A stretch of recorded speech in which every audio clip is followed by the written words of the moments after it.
Hey guys, it's Larry Greenberg, and today we're going to take a look at the DualTek Extreme Shockband from PureGear. This is for the iPhone 4 and it sells for $39.99.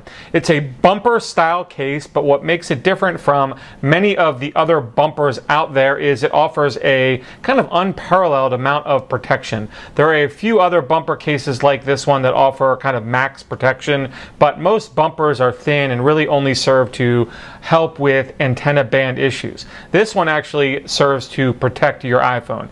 PureGear says it does outperform other leading competitive brands of bumper cases in drop tests, and it's made from a special DuPont material, and it includes both a screen shield as well as a back plate that you can use to further protect your iPhone 4. So let's get into it now, and I will show you what the Extreme Shockband is all about. So let's crack open the packaging first. I'm going to get the bumper out of the way just so I can show you what is included in this little goodie package that they give you. That is where you will find the screen shield and the microfiber cleaning cloth and install tool. This is for the front only crystal clear variety. And the back plate. Now again, this is optional. You don't have to use this.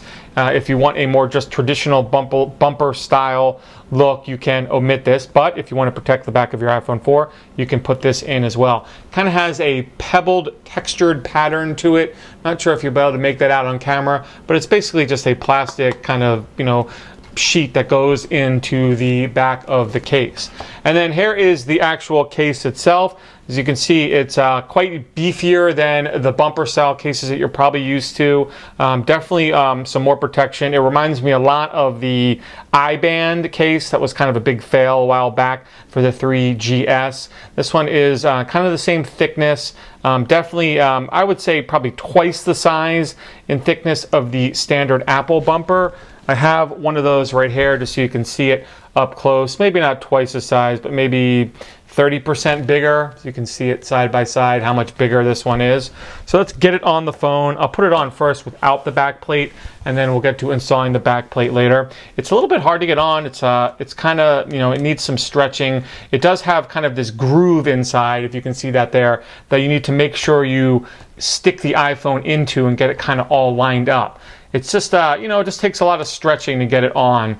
And then again, you want to make sure that you get your iPhone into the little groove or the little channel, because that channel is what's going to help the iPhone 4 kind of absorb less impact and, transfer whatever impact, is coming towards it to the case itself. So let's see, looks like I have it installed properly. I do. So you can see it offers a nice amount of lay on the table design, probably a little bit more than the standard bumper, but where it really offers protection is around the sides. It's real cushy, real padded. It offers a kind of nice amount of shock and impact protection, especially on the corners, which you can see are really beefed out. As far as the ports, you can see there's one large cutout on the bottom there for access to the 30-pin dock connector, the speaker, and the mic. I could not dock this with any of my docks. It's just too deep. No problem getting the cable in there. You can see it's nice and wide. It's just really recessed.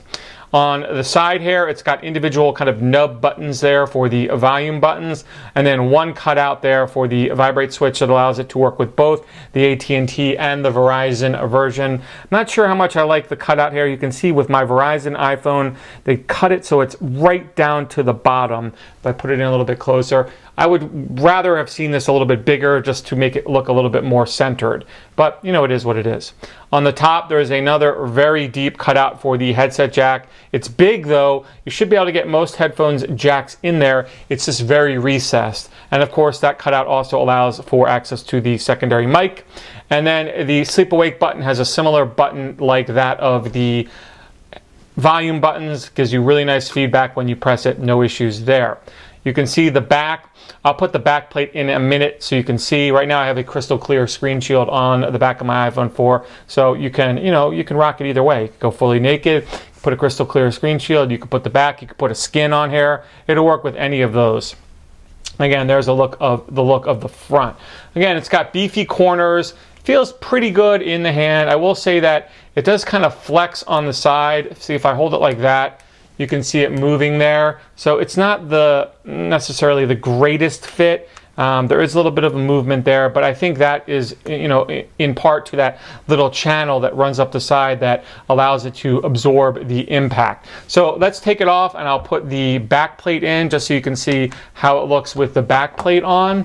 I'm going to stick it in like so, and then I'll just have to put it on like you're putting on a normal case. So there's the look before I put it on, and then I'm going to stick it in like so, kind of just like I'm doing a normal case onto the back of my phone. And there we go. So there's the look with the back plate installed. Very similar as far as everything except the back itself. You can see the cutout, which I guess is kind of an enlarged keyhole style.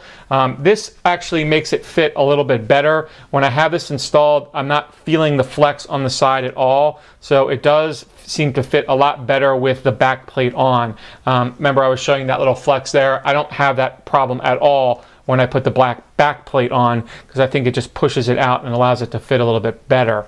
So I think if I were to use this case, this is probably how I would rock it. Again, I like it like this. It offers a really nice amount of grip and a really nice amount of padding. My only complaint with it is that it, you know, doesn't allow it to work with docks, and that's a problem for me. So that has been a brief look at the PureGear DualTek Extreme Shockband. Again, available for $39.99. If you have any questions about this case or anything else, you know you can always drop me a line. Otherwise, you have a great day.